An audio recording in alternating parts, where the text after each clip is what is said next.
China's space programs are growing, and for the U.S. to compete and stay ahead, Congress must provide bipartisan support and guidance. That's according to former Congressman Mimi Geerges. He is co-chair of the National Security Space Program at the Center for the Study of the Presidency and Congress.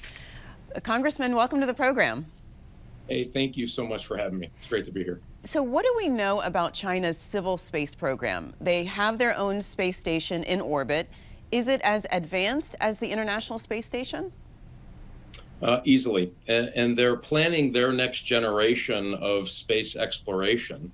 They have been able to launch and land a craft on the backside of the moon, by the way, something we haven't done and nor have our allies done.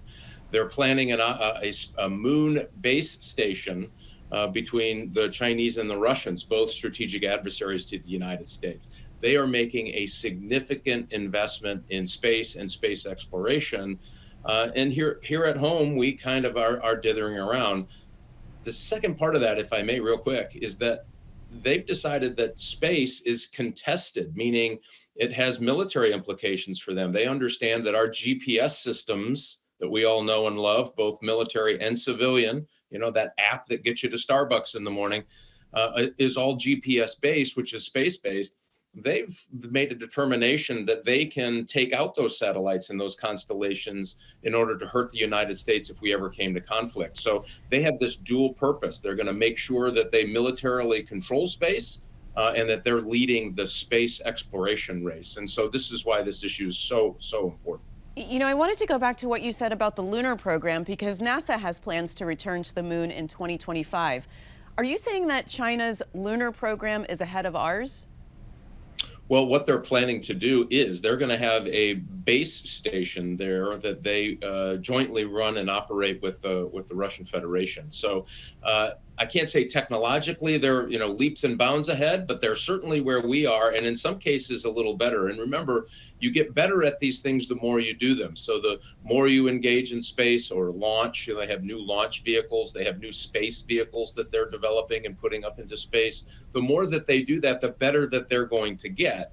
And so it's really important that we continue the pace of our space investment and space exploration as well. So there's legislation in Congress called the America Competes Act that is specifically about China. The Senate included competition in space in that act, but the House did not. Do you know why it wasn't included? You know, I think there's some differences of opinion on what the language is and how you would take care of American space enterprise. And so that part was okay, and those differences, I guess, are okay. My point, and I think the senator's point, is, listen, this is great, but if we don't do this together and we don't do it quickly, we are falling behind. And so we think that language is something they should have worked through and gotten done. And all of this is happening fast because all of the information flowing into the Senate and the House is, hey, guess what? We may be losing this race. And it's only because of us. We are standing in our own way. And so that's why this call for bipartisanship. The House has to stand up and take a lead on civilian space, commercial space as well. And the Senate's got a good start. My argument is that bill is moving. Let's try to fix it there and now so that we can continue this push to be leaders in what really now is a new space race. Remember that we used to be in a space race with the Russians. That kind of went away. We dominated space. We never thought it was going to be contested.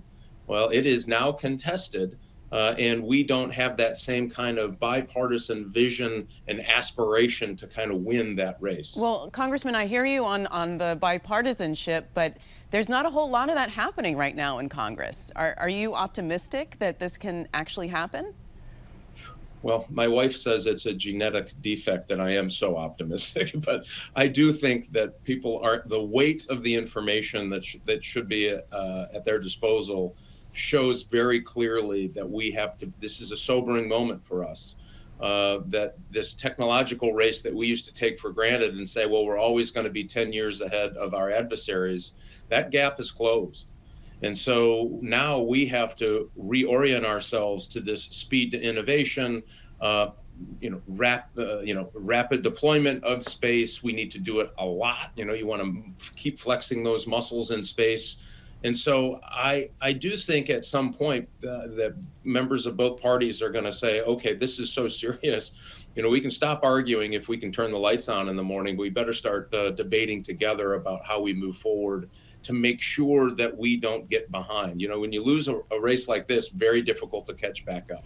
You said in your op-ed, quote, "We're right back where we were in 1957. Of course, that was Sputnik.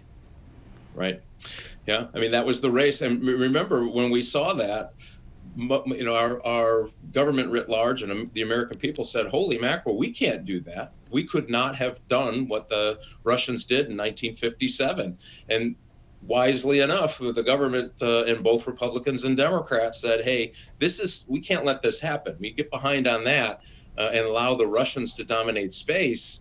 That's going to have horrible implications for not only our national security, but our economic security going forward. Well, both of those proved to be true.